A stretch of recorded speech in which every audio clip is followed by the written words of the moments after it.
So yeah, hello and welcome back guys to my channel Kunal Vlogs. Myself Kunal and I am your host for this channel. तो जैसा आप सबको title से पता चल ही गया होगा, तो जो मेरी आज की वीडियो है, मैं आज की वीडियो में आप सबसे डिस्कस करूंगा कि जो ये यूके आने का प्रोसेस है कि कितना प्रोसेस में टाइम लगता है एंड प्रोसेस में कौन कौन से स्टेप्स हैं, जितनी भी सब चीज़ें हैं, मैं इन सब चीज़ों के बारे में डिस्कस करूंगा एंड आपको कुछ टिप्स एंड ट्रिप्स बताऊंगा कि जिससे आप अपने प्रोसेस को अच्छे से ट्रैक कर सकते हैं एंड आप उसको थोड़ा सा फास्ट फॉरवर्ड भी कर सकते हैं एंड जो आने वाली इनटेक्स हैं कि कौन कौन से इनटेक अवेलेबल है या जो सब चीज़ें ईच एंड एवरीथिंग मैं आपको बताऊंगा। तो प्लीज़ वीडियो में बने रहे थे कि यूके के प्रोसेस के रिगार्डिंग।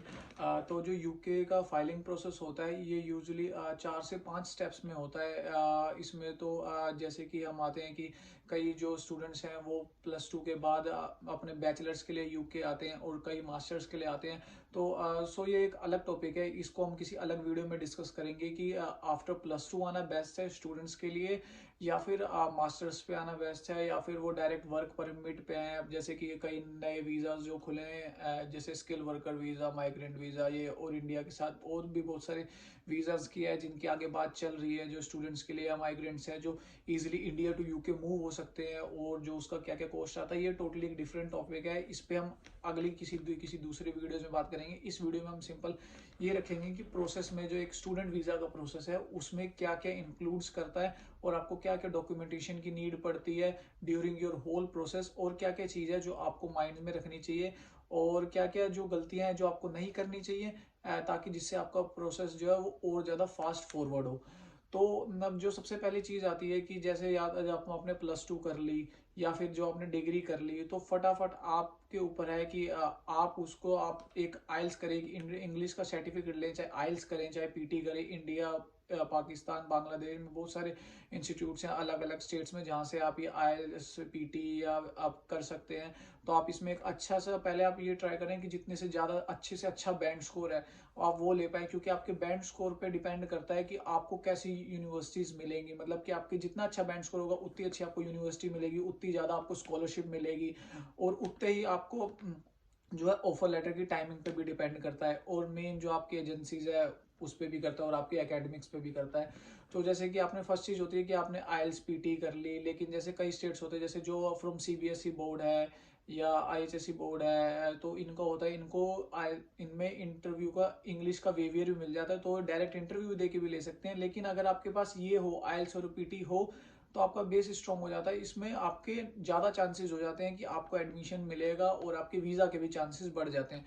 तो मेरा सजेशन यही रहेगा कि आप आइल्स या पीटी कर लें।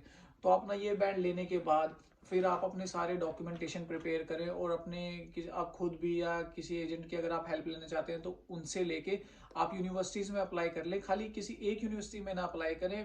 मेरा सजेशन यही रहेगा कि आप 4 से 5 यूनिवर्सिटी को शॉर्टलिस्ट कीजिए कि आपको इस यूनिवर्सिटी में जाना है। जैसे अगर आपने आपकी प्रेफरेंस लंदन है तो आप लंदन की कोई 4-5 यूनिवर्सिटी कर ले, जैसे मेरी बीबीपी हो गई ये कर लें, लंदन मेट्रोपॉलिटन यूनिवर्सिटी कर लें, east university of east London कर लें, या फिर और भी कोई यूनिवर्सिटी जैसे, या फिर कोवेंट्री जाना है तो कोवेंट्री के नियर बाय जैसे Worcester university, Coventry university, Birmingham city university, ये आसपास जो यूनिवर्सिटीज़ हैं ये सारी आप कर लीजिए, क्योंकि इससे आपको बहुत बेनिफिशियल मिलेगा। आपका जो है आपको चांसेस रहेगा कि अगर आपका एक नहीं तो इस यूनिवर्सिटी इस नहीं तो इस यूनिवर्सिटी में आप उसको फीस के कंपैरिजन में या कुछ भी कर सकते हैं। तो सबसे पहले मेन थिंग होगी अपनी आइल्स।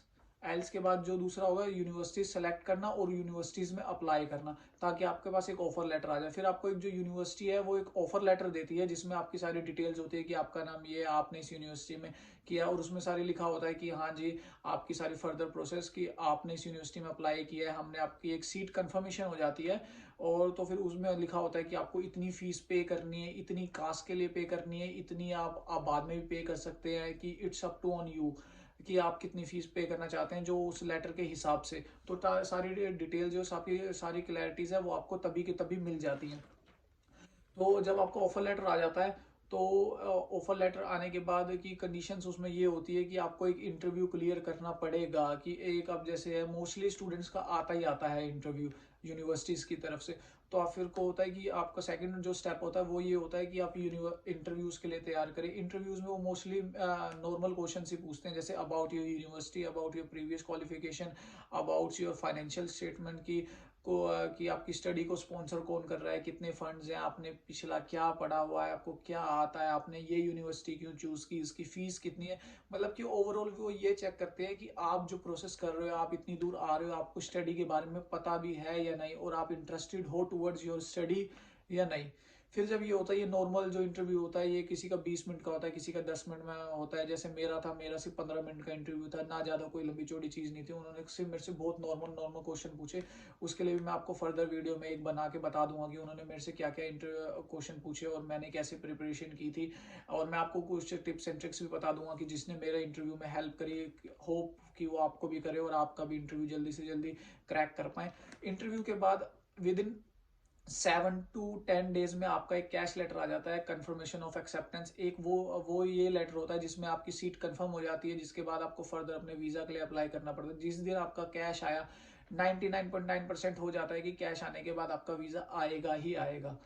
तो आप फिर आपका जैसे इंटरव्यू क्लियर हुआ, इंटरव्यू की शेड्यूलिंग हुई, इंटरव्यू आपने क्लियर हुआ, आपका कैश आ गया। अब आपके पास होता है कि कई, जैसे मेरी यूनिवर्सिटी, मेरे कैश आने के बाद उसने फीस ली थी। कई यूनिवर्सिटी पहले ले लेती है कुछ फीस। मेरी जैसे थोड़ी इनिशियल डिपॉजिट उन्होंने लिया था, बाकी का उन्होंने कैश के बाद लिया था। तो ये होता है, ये यूनिवर्सिटी टू यूनिवर्सिटी डिफर करता है। आप ये चेक कर लेना कि आपकी यूनिवर्सिटी में क्या स्कीम है। मेरे में थोड़ा सा इनिशियल डिपॉजिट था जो उन्होंने बिफोर इंटरव्यू लिया था, और इंटरव्यू क्लियर होने के बाद उन्होंने मेरी रेस्ट ऑफ द सारी फीस ले ली थी वो। और कई यूनिवर्सिटियों में इंटरव्यू क्लियर होने के बाद लेते हैं, कि जैसे है, ये सब यूनिवर्सिटीज़ का अलग अलग है, तो आप ये यूनिवर्सिटीज़ की पॉलिसीज़ में चेक कर सकते हैं। तो फिर आपको फीस जमा करानी है। फीस जमा के बाद कराना होता है आपको एक आपका हेल्थ मेडिकल चेकअप कराना होता है, जिसमें आपका एक्सरे होता है, कि ट्यूबरक्लोसिस टेस्ट होता है बेसिकली। अगर आप दिल्ली से हैं तो आपका लाजपत नगर में मैक्स मेड सेंटर में होता है, एक चंडीगढ़ में होता है, ये अलग स्टेट वाइज है।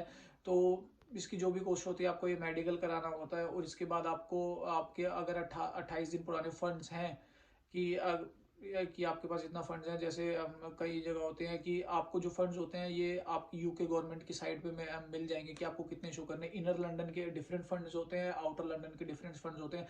तो ये आपको अपने बैंक अकाउंट में, आप अपने में या पेरेंट्स के अकाउंट में रख सकते हो। ये आपको 28 डेज ओल्ड फंड चाहिए। फिर इसके बाद आप एलिजिबल हो जाते हो आप वीज़ा अप्लाई करने के। फिर आपके पास ये सारे डॉक्यूमेंट्स, आपके पास अपने पास आपका ऑफर लेटर होना चाहिए, इंटरव्यू क्लियरेंस की मेल होनी चाहिए, और आपका कंफर्मेशन लेटर होना चाहिए, 28 दिन पुराने फंड होने चाहिए। फिर आप रेडी टू गो होते हो अपना वीज़ा अप्लाई करने के लिए। फिर आप वीज़ा अप्लाई करते हो, VFS ग्लोबल करके एक है, आप वहाँ पे जाके खुद भी अप्लाई कर सकते हो, आप जो आपका कंसल्टेंट है वो आपका अप्लाई कर देगा। तो वो आपके वीज़ा में ये सारी डिटेल्स भरता है, कि जैसे आपको यूनिवर्सिटी, इस यूनिवर्सिटी से ऑफर लेटर आया, आपकी ड्यूरेशन इतनी है स्टडी की, आपका ये कोर्स है, आप ये चीज़ करने जा रहे हो, यूनिवर्सिटी ने आपका एक इंग्लिश का एलिजिबिलिटी टेस्ट ले लिया है, और फिर आपके पास इतने स्टडी के फंड्स भी हैं, ये सब सारी चीज़ें मेंशन करते हो। और आप अपनी फाइल को आगे एम्बेसी में भेज सकते हो। तो वहाँ पे भी कि वहाँ पे भी एक चीज़ होती है जो आप कर सकते हो। जैसे अगर आपकी डेडलाइन चल रही है यूनिवर्सिटी की, वहाँ पे भी 2-3 सर्विसेज है। एक होती है नॉर्मल सर्विस, एक होती है प्रायोरिटी सर्विस, एक होती है सुपर प्रायोरिटी सर्विस। तो 3 सर्विसेज होती है, तीनों की कॉस्ट अलग अलग होती है। नॉर्मल की 26,000 होती है एंड जो प्रायोरिटी सर्विस होती है उसकी मे बी अराउंड 50 to 60,000 होती है। एंड जो सुपर प्रायोरिटी होती है इसका मे बी 1,20,000 अप्रोक्स होती है। ये आप एक बार चेक कर लेना, मेरे को इतना याद नहीं है अभी कि कितनी थी सर्विस। हाँ, लेकिन ये होती है जैसे नॉर्मल जो होती है उसका मैं 25 to 30 वर्किंग डेज के अंदर आपका वीज़ा आ जाता है। और मैंने प्रायोरिटी सर्विस ली थी। प्रायोरिटी सर्विस में आया होता है आपका 5 वर्किंग डेज में वीज़ा आ जाता है, और सुपर प्रायोरिटी में आया होता है उसका 24 आवर्स के अंदर अंदर आपका वीज़ा आ जाता है, जैसे जिस दिन आपने बायोमेट्रिक कराई। तो वो जब आप बायोमेट्रिक बुक करेंगे तब आपको एक स्पेसिफिक डेट मिलेगी जिस दिन आपको अपना पासपोर्ट लेके एम्बेसी में जाना पड़ेगा, और आपके बाकी सारे डॉक्यूमेंट्स लेके वहाँ पे जाके आपकी एक फ़ोटो है वो क्लिक करेंगे, बाकी सारे आपके डॉक्यूमेंट वेरीफाई करेंगे, स्कैन करेंगे और अपने पास रखेंगे, और आपका पासपोर्ट कलेक्ट करके वो आगे भेज देंगे वीज़ा स्टिकर, वीज़ा प्रिंट होने के लिए। फिर जैसे जैसे आपने सर्विस ली होगी उस हिसाब से आपको आपका पासपोर्ट मिल जाएगा, और उससे एक दिन पहले ही आपके पास मेल, 2 दिन पहले बेसिकली मेल आ जाती है कि आपका पासपोर्ट डिस्पैच हो गया है। फिर बस आपको वेट करना है कि जब आपका पासपोर्ट आपके पास आएगा, फिर आप उसमें चेक कर लेना कि आपका वीज़ा हो गया। दैट्स इट, बस यही प्रोसेस है यूके का फाइलिंग का। ये बहुत यूके का बहुत इजी प्रोसेस है। आप अगर चाहो तो, अगर आप थोड़े बहुत मतलब बंदा इंटरेस्टेड रहता है तो मोस्ट ऑफ द पर्सन खुद ही यूके का अपना प्रोसेस कर लेते हैं, क्योंकि इतना कोई हार्ड एंड फास्ट इसका वो है नहीं, कुछ प्रोसेस इजी है। बस आपके डॉक्यूमेंटेशन सारे पूरे हो, कोई गैप ज़्यादा ना हो, कोई ज़्यादा कुछ ना हो, बस आपके प्रॉपर पेपर वर्क पूरा हो, तो बहुत ईजी प्रोसेस है। आप खुद से कर सकते हैं। और फिर आपको बस अपनी टिकट कराओ और आ जाओ। और फिर आने के बाद की जो चीज़ होती है वो फिर मैं फिर आपके अगले वीडियोस में बता दूंगा आपको कि भाई आने के बाद जो आपको जो मेजर चीज़ होती है वो क्या करनी होती है। आज की वीडियो में बस मैं यही सोच रहा था कि आपको प्रोसेस बता दूं कि स्टेप बाय स्टेप्स की आपको यूके के प्रोसेस के लिए क्या क्या चीज़ें करनी पड़ती है, क्या क्या डॉक्यूमेंटेशन रिक्वायर्ड होते हैं। इसके लिए बस प्रोसेस के लिए आपके पास आपके एकेडमिक्स होने चाहिए, पासपोर्ट होना चाहिए, और अगर आपका गैप है तो गैप के जस्टिफिकेशन होने चाहिए, और 28 डेज ओल्ड फंड होने चाहिए। और आप मेडिकल तो वो ये सब यार हम सब हट्टे कट्टे नौजवान हैं, हमारा मेडिकल सबका क्लियर ही आता है ऑलमोस्ट। तो बस यही चीज़ है, इसी चीज़ की आपको नीड होती है। आई होप आपको ये वीडियोस अच्छी लगी और आपको इन्फॉर्मेशन मिली हो कि यूके के लिए आपको क्या क्या डॉक्यूमेंटेशन की नीड है। तो चलो गाइस, अब बाकी की अब हम नेक्स्ट वीडियो में कोई अलग टॉपिक पे बात करते हैं। तब तक के लिए थैंक यू, स्टे ट्यून।